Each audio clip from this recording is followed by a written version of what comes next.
created to have some fun together, sharing and singing. So, join and enjoy. Our love for opera brings us together. Thanks for being with us in this trip. Hello, everybody. Thank you very much for being with us in another program. Today we're having a very interesting topic because we are going to talk about one of those who is always with you whenever you're performing on stage, one who follows you throughout most of the times throughout your whole career, sometimes for people every day, and we are going to talk about the nervous how you become or how you get nervous, how your nerves can take control of a very good performer, and to be sincere, sometimes making their lives miserable. For that purpose, of course, Katia is with us, so let's say hi. Hi, Katia. Hi, Ricardo. Hi, everybody. And so we're going to be talking about this. Of course, we're going to take to make good use of the experience that Katia has with her students, because not only because she performs, but also because she teaches. So several of her students have found themselves or are finding themselves now in any of the situations that we are going to be talking about today. But before we get to the first part of the conversation, I wanted to share that I think that one of the first considerations that we need to have is empathy. When we are, as the audience, when we are listening to a performer, maybe we are putting too much expectations on the person who is on stage. Maybe we are expecting him to be perfect instead of understanding that at the end he's a human. So if we notice that the singer because it is visible, you have him right in front of you. If we notice that the singer is nervous for whatever the reason, we are going to talk about it in a second. If we notice that he is nervous, is there something that I can do from my seat to make him feel at ease, to make him feel better? Or maybe my own body language is going to diminish the self-confidence that he has in him and maybe make it even worse. I wanted to first leave that thought in your mind as we are going to start. So let's get started. So how does it start? So maybe you are already a singer, you're already performing during the year on stage, or maybe you're a student and maybe an examination at the end of the course or at the end of one of your subjects is coming, so you know that you need to perform in front of one of your teachers, one of your singing or music professors, or you're completing your career, so you know that it's not going to be one, but a number of them, judging each and every note that you project. Or maybe you're getting ready for an audition. You heard that there will be auditions in a month, and they ask you maybe to prepare one of two arias, and this is something that you want really hard. This that could be great news for any singer or any performer can be the trigger of a number of things that are going to happen later. But Katya, share with us, in your experience, how do you live, maybe from your own experience and the one that you have seen in your students, how does this initial emotion, because you feel, hey, I'm going to be ready for the audition, I'm going to be ready for a recital that I will have in 2 months, and at the same time have this sort of pressure in your chest? How do you live it personally, and how do you see it in your students? Okay. I would like to start sharing my first experience as a singer. It was several years ago, and you probably remember this. Uh, I am way too young, so I may not. You were like 3 years old, I was and three I was years. two. Yeah. I was 3 years old when you started singing. So please. Yeah, right. Yeah. I was taking particular lessons with soprano, and when she heard my voice for the first time, she said, "Oh, well, you have the gift, so probably you will be performing your first recital for the next year. And if you have been working your voice, you know that 1 year is very little time to prepare an entire recital. We're talking about probably 12 or 14 music pieces, and that's a lot of work because you have to prepare different styles, different genres. So it's really a lot of work. But I have now the dimension of the idea of the project, and I said, oh, okay, if the teacher is saying this, well, she knows what is she doing, and I agreed, and I was very happy, and I felt like when you are waiting here in Mexico, La Noche del Día de Reyes, Yeah, you are expecting for the next morning to the to open your help me please. presents, right? Yeah, to wake up and see all the toys, and it's an illusion. That's the way I felt first, and I was counting the days to the recital, and I was like very excited, but everything but nervous. Uh, the the D-Day, I was like excited and happy, and I felt ready to face the challenge. I didn't feel it as a challenge. I was ready. I was happy. And then I got to the theater, and when I was right back to the stage waiting, I started to listen the person that was introducing me to the public. And when I heard the words, and now here is Katia Arellano, in that very moment, I felt the entire world's hate on my shoulders. And I felt like, oh my God, what the heck I'm doing here?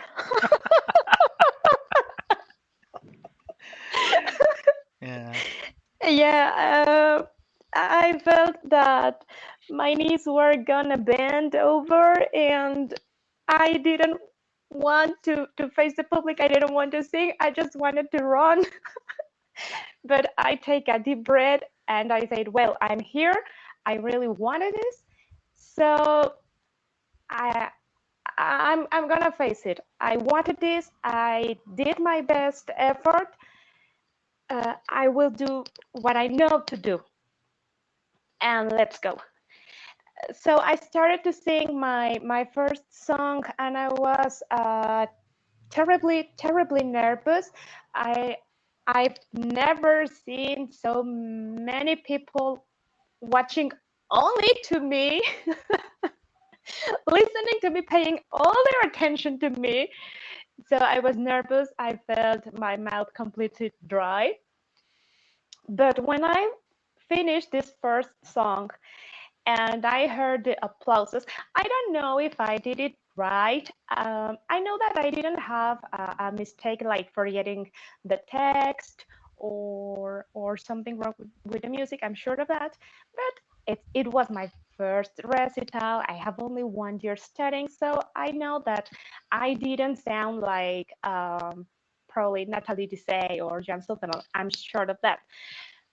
But probably it sounded like a studied voice. So I think I did it right, and I started to feel relaxed. And I say, okay, I can do this. So let's have fun and let's keep going. So for the next one, I was moving through the stage because it's usual to see in this kind of music that the soprano stands on the stage holding her own hands, and she doesn't move at all.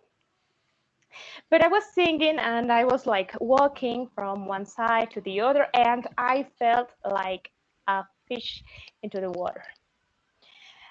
So after that experience, my first experience, I started to convince myself that it was the thing I most wanted to do. And I think that a very important situation here is that many times we think that we sing to the people or for the people, but I'm not sure that it is the right point of view. I think that you have to sing for yourself because you love it, and then you can share it, and that changes all your perspective. Well, you have pointed to a good number of things that I would like to go back to. One thing, well, you don't know, the audience don't know you, but I have known you from since we were 2 and 3 years old, so a good number of years already. We started to work together. Yeah, basically. So, but and I wanted to mention it because for people who don't know you, I know that Katia is a singer who fights for what she believes. If she says, I'm going to be ready for all these coloraturas, she will be ready for the coloratura and for the number. What I want to say is that you have an internal power, an internal force that drives you into your objective. Because we know that in the career of singing, it is very easy to get depressed, because let's be sincere, it's a very difficult career, not only because of the moments when you perform, but because there is not enough support. There is more criticism than support in the music environment, and a good number of things. But you are a person that is naturally driven by your own objectives. So at that point, I think that explains why you felt so happy of performing. But in that very moment that you mentioned, when you realize that you're really on stage, that's the moment. Because I know that every singer wants to be on stage. But the moment when you say, hey, there's actually people arriving. I mean, in front of me, yes, there is people. Because in your mind, when you think that you're They performing, really came. Oh my god. yeah, it's like a dream, right? Because you know that there will be people, but no actual people. But when you see that number of people in front of you, looking at even what shoes or how you're walking into the stage, I don't know if it has happened to you also. Sometimes the place where you sing may not be too big, but when you're nervous, you feel like you're walking miles to the piano front of the stage. Yes, and a minute can feel eternal. Yeah, and you know that people are looking at every inch of you. And then Yeah. that's when you start thinking, oh my God, in the case of men, is my shirt well buttoned? Is it tight like this? Is it not correctly done? Is it correctly ironed? Is my hair in order? You start thinking a thousand things that distract you from the objective. But I wanted also to go back to another thing.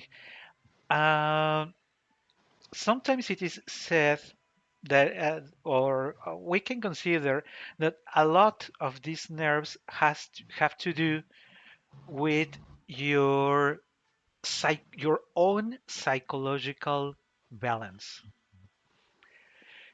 Because if you're a person who is naturally not secure of himself, and you're putting yourself in front of 100 people, that will only increase the situation. That is not going to solve it. Where I know that for some people it has worked, that they said that they managed their self-confidence after putting themselves on the spot. But that may be too dangerous. Personally, I think that might be too dangerous. Because if you're naturally not self-confident, exposing yourself that way may be something that people are not even able to handle. And going back to what I wanted to ask you about your students, you may notice, or you know how they perform in your classes. And so they are used to your corrections. They understand what you're telling them. Hey, you're not projecting correctly. Hey, this sound is not clear enough. Or any correction that you're working on their voice. But if you have attended their actual performance or heard a recording of their performance, then you notice that something is not working inside of them and not in the instrument because sometimes the voice is there but the mind is not. They let something stay on the way. And so if it is a tenor or a soprano who feels comfortable with an A flat, and when they start singing, you notice that their voice is out of place and that they will hardly hit even a G, not even the A flat, a G. Has that happened to you? Have you noticed that in your students performing well in class and later on in the actual recital or in the exam failing because of the nerves? Yeah, mainly in exams because some of my students are studying the bachelor in a university. So s- sometimes, well, this case is curious because my students are my teachers' students. Sometimes my teacher asks me for help for the exams. So I prepare my students in class and then I go to my teacher's exams. And they sing quite different. And many times they express something like, but with Katya, it worked. I think that, like you just mentioned, your psychological balance, your state of mind, it has to do a lot with your voice. Uh, the last thing we use for singing is our throat, and probably you agree with this. But in the very moment that we decide to sing, we have to consider that all or a human being is the instrument, and it means your mind, your heart, your spirit, and obviously your body. But you have to have the very present the idea that not only your thought, not your vocal cords, your vocal cords, um, your entire body, your entire soul is the instrument. So you have to take care of every point of this that I mentioned because you have to take care of your entire body health, but also your mind. You must probably practice some meditation. You have to consider too that in the exam, for example, you are gonna show just a little part of months of working. So what I try to share with my students is that the teacher already knows this background. She has listened them for months. She has the opportunity to see how the sound, how the voice is being developing, evolving. So probably a mistake in the exam will affect, but it's not the product at the end. It's not the only thing that will be tomado en cuenta. Taken into account? Yeah, it will not be the only thing that will be taken into account. So try to trust in what you already have done, what you know, what you can do, concentrate, and it's just like another lesson. Take a deep breath and do your best. You can. And now that you mentioned this case of the exams, we know not only for singers, we know that there's many people who are not good dealing with the exams. Because same case as in singing, you have a student who performs well in class, who does math correctly, but the exam arrives and he flunks. His mind goes blind, and anything that you watch during the classes, during the progression, in the exam, nothing seems to work. There is a very interesting effect, and this effect that happens in exams, I was saying not only in singing, it has to do with the psychology of the power relationship between the two of them. Because one of the parties knows that he's at disadvantage, the student, because there is somebody who holds the power to give him a grade and knows that that number at some point will end up impacting positively or negatively in the future. So it is not whether you can sing Tachea la notte placida in your exam. It is about the impact that Tachea la notte is going to have for your next semester or maybe for even getting a degree in your career.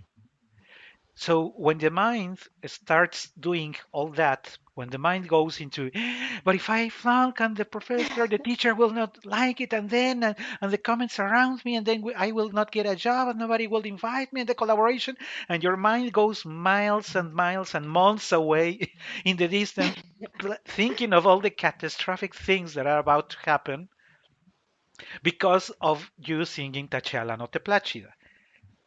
So we let our minds play trick on us, and that is usually the result. But there is also things that we do, things when you're preparing, when you are assigned an area, well, you have to live with it. But when you build your own recital, when you build your own program, you may be the one who is creating a problem. Because I'm not sure how you work around it, and I know all singers can do it differently. But they say, hey, I'm going to be singing 10, 12 numbers. So I'm going to split half of the program. The first half is the difficult part, the second is the easy one. The second is my local music, the first one is opera arias. And I recall the name of a soprano that I am not going to give her name because I remember that when I arrived and I saw the program, I told myself, are you really going to sing all of that in the first part of the program? She had chosen, out of five, she had chosen three arias from the Verismo repertoire. And I said, okay, you have a pinto voice, your voice is healthy, but I don't think singing No. three Verismo arias in a row is a good idea, not even for a well mature voice. No. And the other two were not Verismo, but still were from the heavy Verdi repertoire.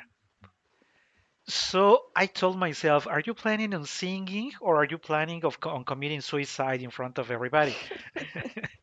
Because by the end, when you have and that is because I wanted to insist on Verdi, because Verdi demands too much, many times too much from your voice. The baritones know it as very well. If you want to sing the Cortigiani Vil Raza Dannata and you run out of fuel in the middle of that, nobody will believe you. So, what's the need to expose you when building your own program? And sometimes when you're building your program and you're maybe you're planning it on your bed, in the couch, walking at the park, and when you're walking at the park, you say, "Hey, it's a good idea." And when you rehearse it with the pianist, or if you're singing with an orchestra, when you're rehearsing, it still seems like a good idea. But the day you're performing it, it turns out that it was not that good idea because now you have to do it continuously with hardly a minute or two of time for you to take a rest between each of those areas, and that's when that adds to the nerves. But that's what I like to call self-inflicted pain because you build a formula for failure. You're tiring your voice unnecessarily. Would that be a source of nerves? Of course, because I've already sent to the museum or to the school where I will be performing, I already sent my program. So how am I going to step in minute one to say, hey, you recall that you read that I am going to sing Joconda? Guess what? I am not singing Joconda. Because I overestimated my capacities, so I am changing it for. It sounds funny now, but just think of the soprano who thought it was a good idea to sing as the second number of your program the aria of the suicidio from Gioconda. Of course, it was never a good idea because It of will be a suicide, of course. there were many options, but of course, putting it in the second row of your areas was not a good idea. But now it is already too late, and then again, the mind is playing against you. Because what is the director going to think of me, that I am not professional, that I am changing it the very last moment? The pianist is already looking at me with that face of I learned we Ah, rehearsed it, singers. and I am going to change it only because he can't. He should have thought of it first. And you see, again, the mind is playing against you. But I go back to that, it is a self-inflicted pain. Have you had the chance of working it out yourself or with your students? Because I know that you are careful with what they select. How far do you go in the orientation of that selection so that they don't fall in their own traps? Why don't you share with us your personal experience and if you have given that orientation to your students? Yes, I think that I had a great experience thanks to my teacher, Ruth, because when I prepared my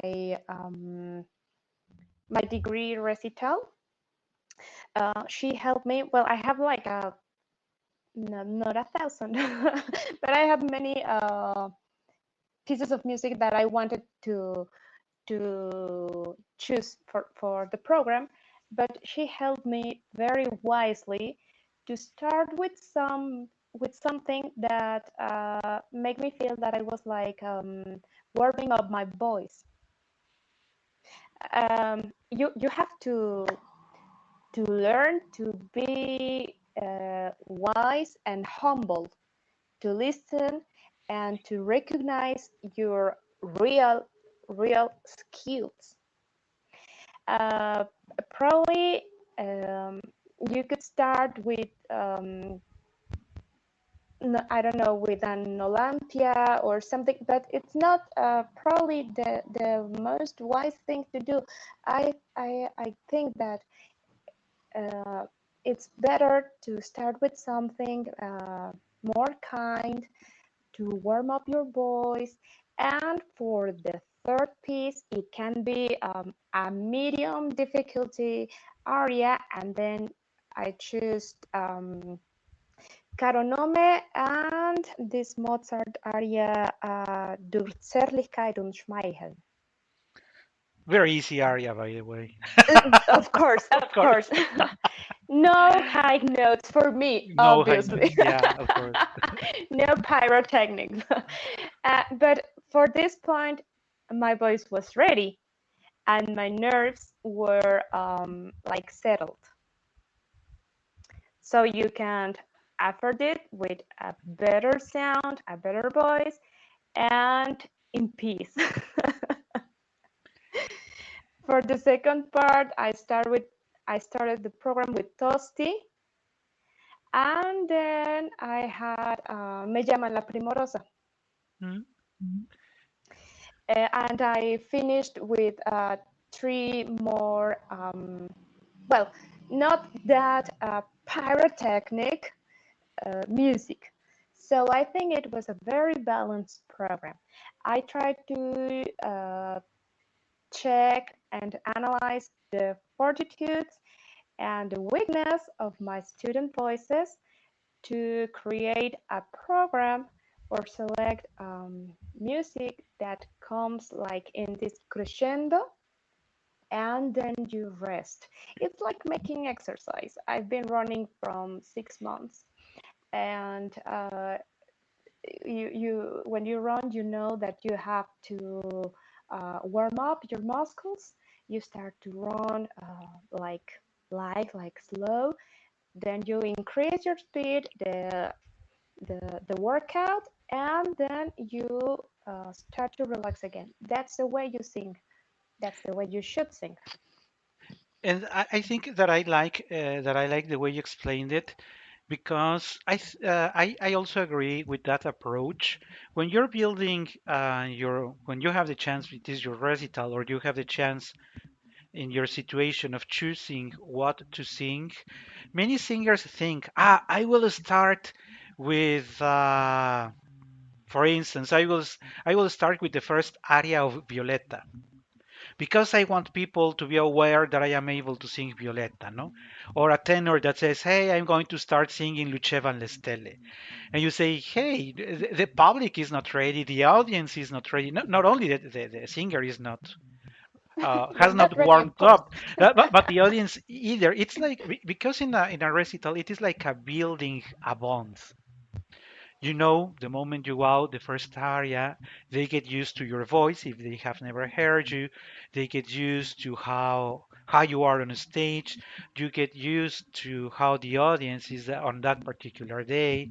Sometimes the pianist is not very inspired on that day, so he forgot the cue you gave him on the entrance given passage, and he does something that it is not what you had agreed to.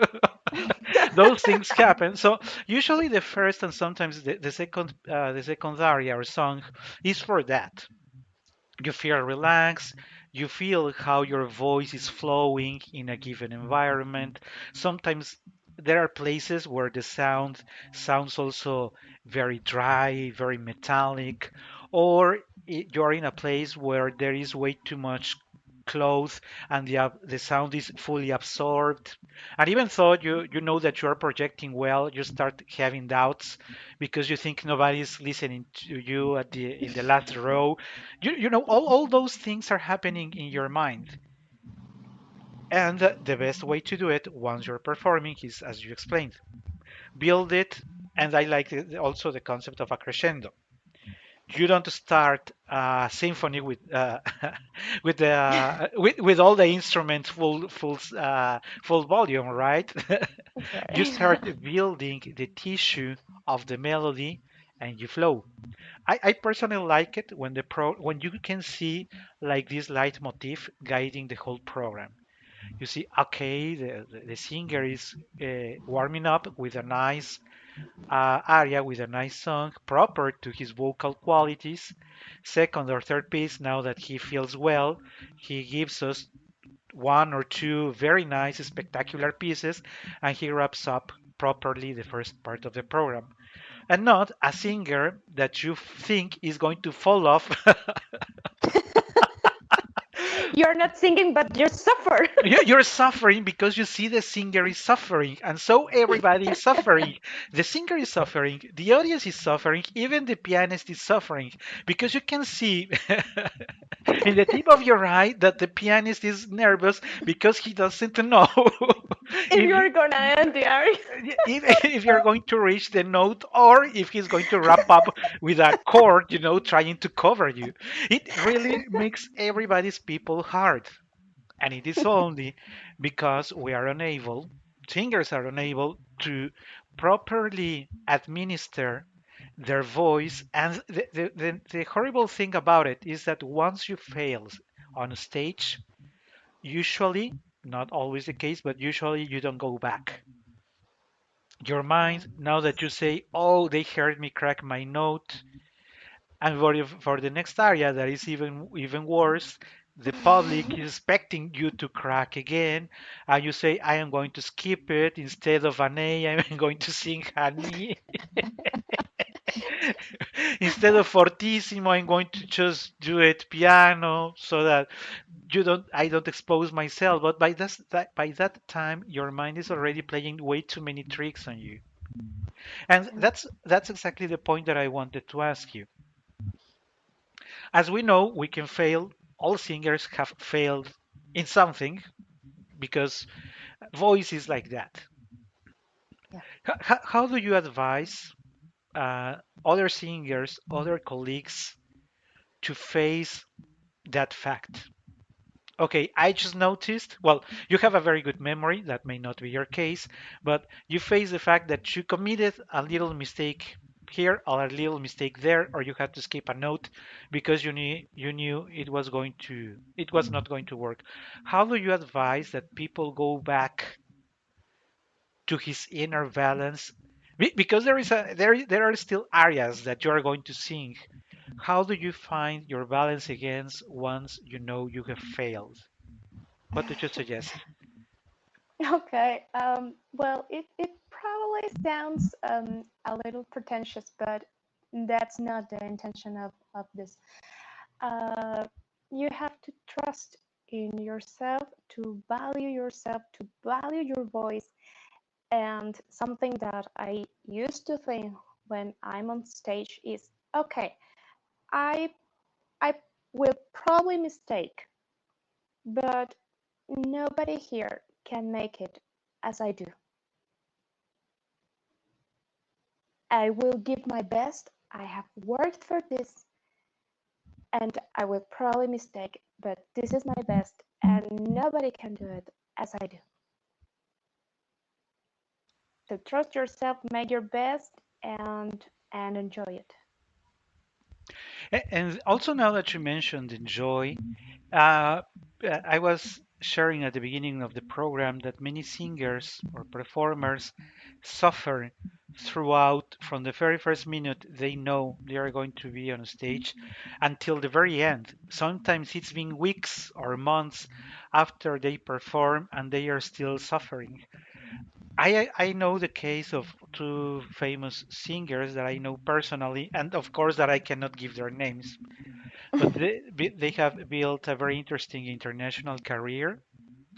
And one of what they share with you when you are person to person with them is that the day before their concert or the opera, the actual performance, they cannot sleep. They say, I am so nervous. But when you see them on a stage, you don't see any of that nervosity on them because they project that they are secure, they have a great self-confidence. But internally, I recall the case of one of them who told me he was planning to retire. He was barely 35, so retiring at the age of 35 is way too early. He told me that he was planning to retire because he was not enjoying it. He said, I really suffer a lot. I have stomach pain all the time.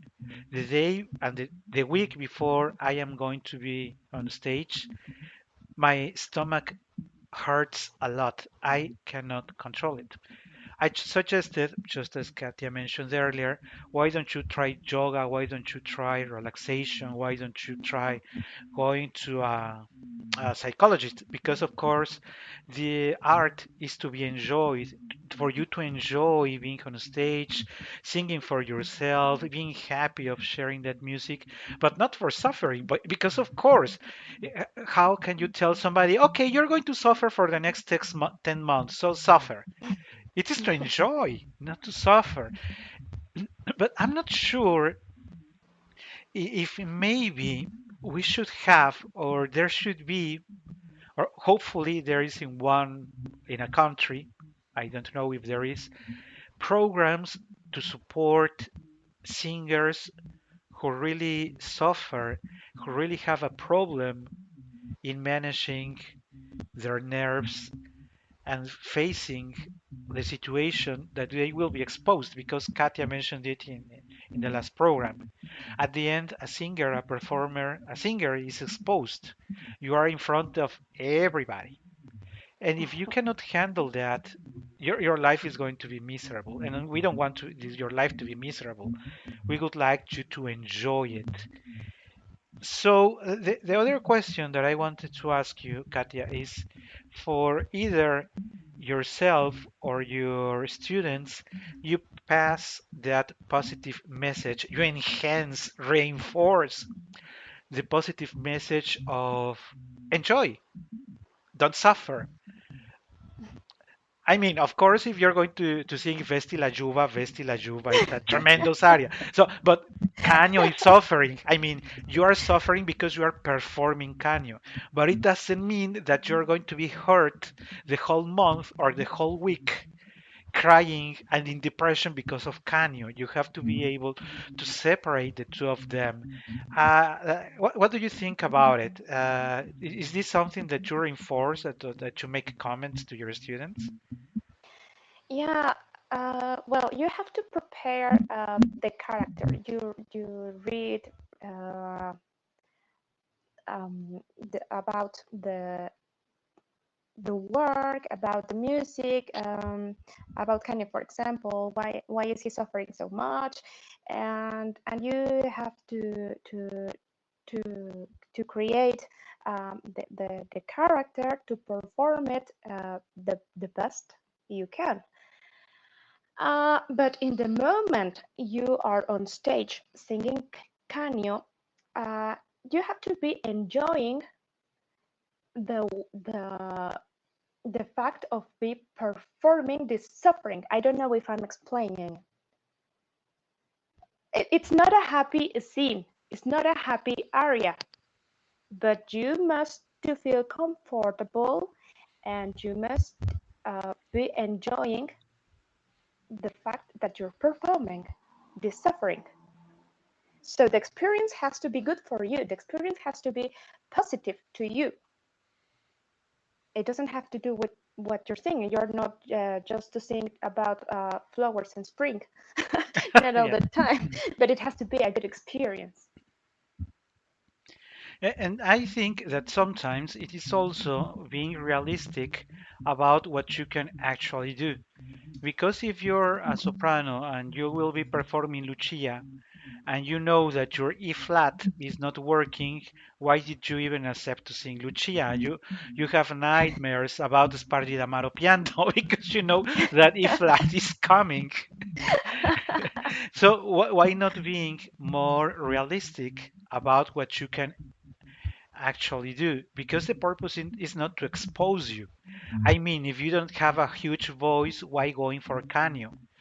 Go for Rodolfo. You have a beautiful high C, go for Rodolfo. You don't have a high C, then go maybe for Werther, still in the lyrical sound of a tenor. Why pushing yourself to Canio when you know you won't be able to sustain the notes in the hardest part of the opera? You're again inflicting yourself your own pain. You're provoking what you are instead of avoiding that, you're provoking your own nerves based on you doing not something very wise about your elections in the area. You're the only one responsible of what are you facing in this moment. Yeah. It's your fault, and At that's the it. end, yeah, things were being that clear. At the end, part of it is your fault. So we're reaching the end of the program. Some final thoughts, Katia, that you would like to share with the audience around this Yes, topic of today? yes. I would like to add that probably the most important base or point in your self-confidence is to know that once you're on stage, you are not there trying to solve something. You are there because you already solved it. It's something that you can do. I've read and heard this phrase that says, practice not until you can make it right, practice until you can make it wrong. So you must uh, share with your people, with your public, something that you know that the risk is the less.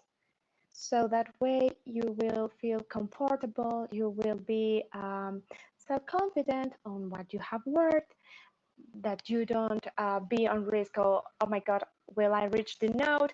Or no, no, no. You can feel calm, comfortable, because you know that you already can make it and feel happy that you are on stage, sing for yourself, and that way you will be able to share it with the public.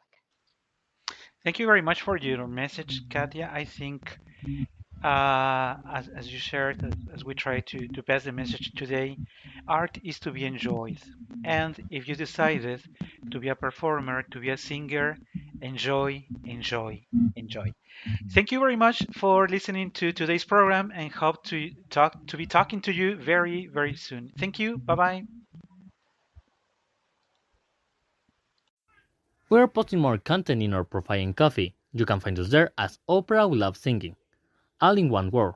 So go to Coffee, K as in key, O as in opera, dash, F as in food, and I as in ice. We love to see you there.